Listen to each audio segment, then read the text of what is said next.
WRAL explains why and reveals where you can save money on your next grocery store trip.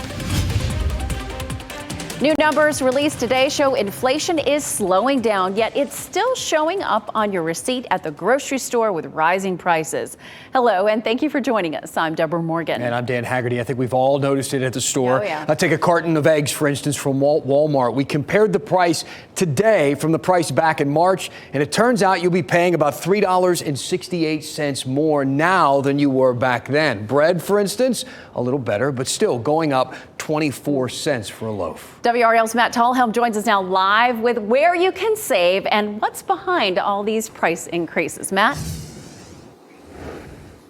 Yeah, Deborah and Dan, it's dinner time, so the kitchen, that's where we should be. And this is where you're really starting to notice the prices really slicing into our budget here. Fresh produce, vegetables, fruits, all those prices are going up. Same thing with dairy. Now, there is one spot of good news here. Meat prices, that is actually better this month than it was the month before. So we decided to ask WRAL Smart Shopper for some advice. And one way you can save on your groceries is to go ahead and make a list before you go to the grocery store. The grocery store is getting more of Latanya Dugger's paycheck each week. I have like 5 jobs. It's ridiculous. And I'm still struggling.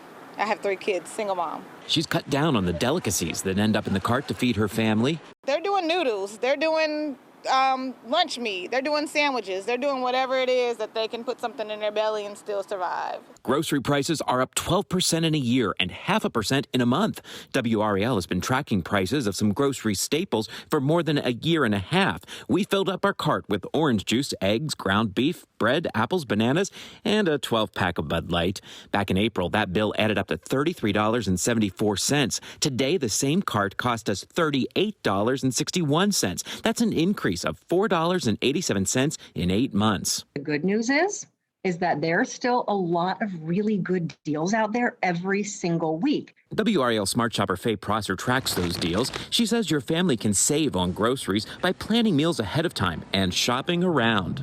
Even if you're willing to just incorporate one more store into your weekly rotation, you will save money. And there's some good news as you plan out your holiday meals. We are seeing similar prices on those really popular holiday foods this year that we saw last year and years past, which is a really good thing for folks who are struggling to make ends meet.